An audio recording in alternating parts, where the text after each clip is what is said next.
അപ്പോൾ ഇന്ന് നമ്മളൊരു വെറൈറ്റി ഉപ്പിലിടുന്നതുമായിട്ടാണ് വന്നിരിക്കുന്നത്. 3 ഐറ്റംസ് ഉണ്ട്: മാങ്ങ, നാരങ്ങ, നെല്ലിക്ക. അതിനാവശ്യമായ സാധനങ്ങളാണ് വെളുത്തുള്ളി, ഇഞ്ചി, പച്ചമുളക്, കായം, കറിവേപ്പില.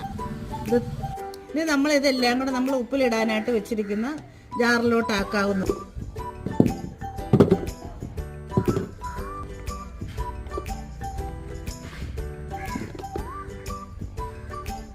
ഇനി നമുക്ക് ഇതിലേക്ക് ആവശ്യമായ ഉപ്പിടാവുന്നതാണ്.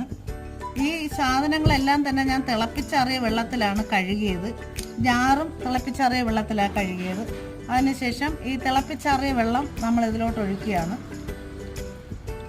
അപ്പോൾ നമ്മൾ ഈ കായം ഇതിനകത്ത് ഇട്ടേക്കുന്നതുകൊണ്ട് ഈ അച്ചാറിൻ്റെ മേളിലൊരു വെള്ള പാട പോലെ വരും. അപ്പോൾ നമ്മൾ അച്ചാർ ചീത്തയായതാണെന്ന് വിചാരിക്കേണ്ട. കായത്തിൻ്റെ ആ വെള്ള കളറാണ് ഇതിന് ചുറ്റും വരുന്നത്. ഇതിന് ഭയങ്കര മണവും ഭയങ്കര ടേസ്റ്റുമായത്. എല്ലാവരും